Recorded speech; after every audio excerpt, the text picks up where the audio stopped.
saya picit begitu, dan dia sengat. Saya terasa tangan saya tidak boleh goyang sudah.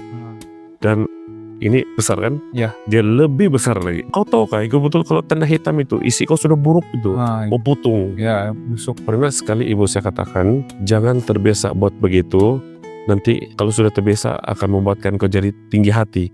Itu yang bahaya. Jika kita sudah macam hebat ataupun pakar dalam melaksanakan itu tugas, dan ada yang memuji, wah campin dia, pandai dia, jangan sesekali jadi tinggi hati. Itu bahaya. Haleluya, kembali lagi ke podcast Gereja Yesus Sejati. Pada kesempatan kali ini kita boleh berkesempatan untuk berbicara, ngobrol-ngobrol dengan salah satu pendeta dari Sabah. Namanya Pendeta Mark. Ya. Mungkin boleh perkenalan diri dulu, Pendeta. Halnya, saya Pendeta Mark dari Malaysia ataupun lebih tepat dari Sabah, dan sekarang bertugas di Subzone Beaufort Sabah. Oke. Nah, pada kesempatan kali ini pendeta ini mau memberikan sebuah kesaksian ya. Ya, mungkin boleh pendeta cerita kesaksian apa yang pendeta dapatkan dan Tuhan membantu pendeta dalam kesaksian itu. Oke. Kesaksian ini berlaku lebih kurang tahun 2016 atau 2017 lah. Masa itu 2 atau 3 hari sebelum kebaktian kebangunan rohani Gereja Yesus Benar Tamparule. Jadi pada satu malam masa kami tidur, dan saya terasa ada seperti serangga berlilit di tangan. Oke. Jadi masa itu bila dia lilit pertama kali, saya ambil, saya buang. Sebab pikir kan serangga biasa. Iya. Jadi kedua kali bila sudah kena kacau tidur, Iya. saya picit begitu, dan dia sengat. Masa itu saya tidur dengan adik saya, adik nomor 4. Ini saya bangun, dia jaga ada serangga berbisa. Tapi saya tidak sangka masa itu, kalau di Sabah kami panggil lipan, ya, yang banyak kakinya ya, dan beracun itu. Jadi bila kasih bangun adik dan tengok itu tilam, tidak jumpa itu serangga. Ya, serangga. Jadi tidur baliklah. Jadi masa tidur, selepas 10 menit begitu, terasa tangan mulai kebas dan perutlah sangat sakit. Bila tidak dapat tahan, saya ambil kain, saya ikat. Tapi saya tidak kasih tahu ibu bapak saya. Jadi sampai esok pagi, bila bangun betul-betul, baru nampak apa yang menggigit itu adalah lipan itu. Jadi saya kasih mati. Dan saya sangkakan gigitan itu macam lebah, serangga biasa lah. Jadi pandang ringan saja.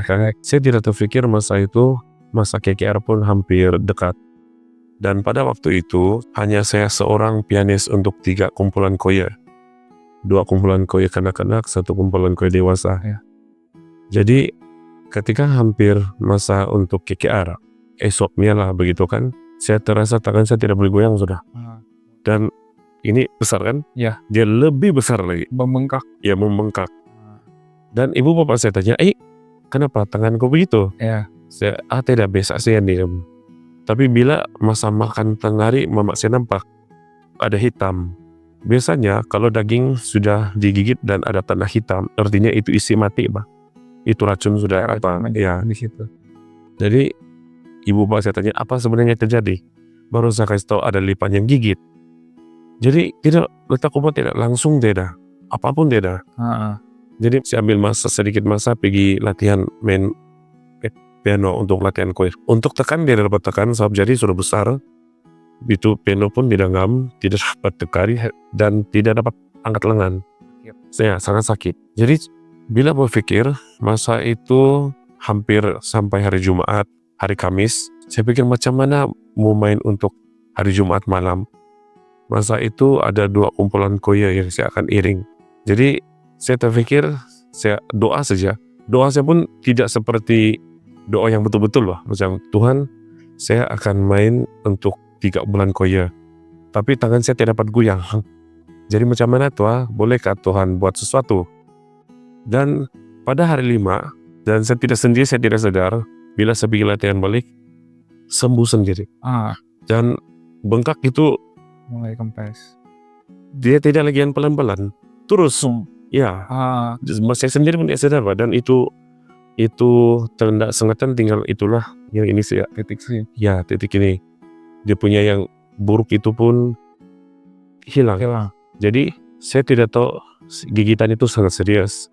Jadi bila saya ada jumpa ada seorang nenek, sekarang dia sudah istirahat lah, dipanggil Tuhan. Dia cakap, saya dengar kau kena gigit lipan. Ya nek, bilang, macam mana lah? Saya kasih tengok, ada tanda hitam kan? Dia bilang, ada. Kau tahu kah, itu betul kalau tanda hitam itu, isi kau sudah buruk itu, mau putung. Ya, busuk kan. Iya, tapi yang mengherankan tidak sampai sana. Dan sembuh begitu saja. Itulah saya pun terkejut dan syukurlah sama Tuhan saya dapat iring untuk 3 bulan kau itulah. Puji Tuhan. Ya, puji Tuhan. Ya, walaupun ya mungkin itu kalau kita sebagai manusia mungkin melihatnya tadi ya seperti nenek ini harusnya udah Iya, betul. dipotong ya, tapi karena kuasa Tuhan begitu dahsyat jadinya bisa Tuhan sembuhkan di waktu yang tepat lagi ya, bisa ngiring. Iya, tepat pada hari Jumat lagi. Oke, mungkin pendeta punya pesan buat pemuda di Indonesia, belia-belia di Indonesia, bagaimana melayani Tuhan gitu. Mungkin kan tadi di kondisi yang ini udah terjepit nih, harusnya udah nggak bisa melayani Tuhan, tapi mungkin karena kita bersandar sama Tuhan, jadinya ya Tuhan bisa bantu gitu. Iya, sebenarnya bila saya pikir kembali, kenapa saya boleh dihajar sedemikian? Sebab pada waktu itu, sebab saya rasa Tuhan sangat menyertai, Wak. Dan saya ini pada waktu jadi pianis, untuk ada masa yang konsisten untuk latihan sangat-sangat kurang. Jadi terbiasa bila ada persembahan, sebab Nicholas mari untuk bantu pianis, terus langsung tidak latihan. Tapi persembahan yang disampaikan itu memuaskan hati. Jadi pernah sekali ibu saya katakan, jangan terbiasa buat begitu, nanti kalau sudah terbiasa akan membuatkan kau jadi tinggi hati. Itu yang bahaya. Sebab pada waktu itu saya memang ada saudara-saudara, tidak perlu latihan lah, datang main saja terus begitu. Dan saya tidak pernah latihan sendiri, Pak. Bila masa mau buat koya, terus pergi pianis begitu saya. Jadi dalam niatan saya, Tuhan tegur saya, kalau buat kerja suci, jangan pandang rendah. Dan bila buat kerja suci, hasil untuk Tuhan, buat dengan lebih serius dan bagi masa sama Tuhan. Bila kita labur masa sama Tuhan, masa itu tidak akan dibuang dengan sia-sia. Dan terlebih-lebih lagi, jika kita sudah macam hebat ataupun pakar dalam melaksanakan itu tugas, dan ada yang memuji, wah campin dia, pandai dia, jangan sesekali jadi tinggi hatinya. Itu bahaya. Tapi waktu kejadian itu pendeta masih belum jadi pendeta kan? Belum lagi, baru jemaat.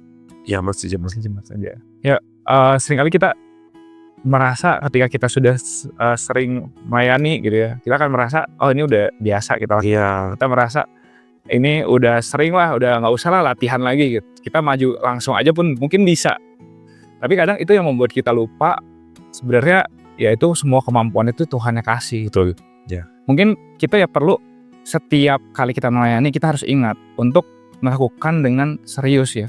Yang kan kita mau melakukan untuk Tuhan. Ya. Untuk Tuhan ya yang terbaik gitu. Bukan yang ya karena kita udah biasa. Gitu ya kali pendeta. Ya begitu. Oke. Ya puji Tuhan ya kita hari ini mendengarkan kesaksian dari pendeta Mark bagaimana Tuhan bisa membantu beliau gitu ya, membantu pendeta di dalam pelayanannya. Mungkin waktu itu belum jadi pendeta gitu. Dan Tuhan mengingatkan, menyadarkan kalau ya jangan sampai kesombongan itu menghantui kita sehingga kita akhirnya jatuh. Tapi Tuhan sudah memberikan peringatan, Tuhan sudah memberikan ajarannya mungkin ya untuk kita sehingga kita tidak menjadi sombong. Puji Tuhan, semoga kesaksian ini dapat membangun kita semua. Podcast kita sampai sini, sampai bertemu di podcast selanjutnya. Haleluya.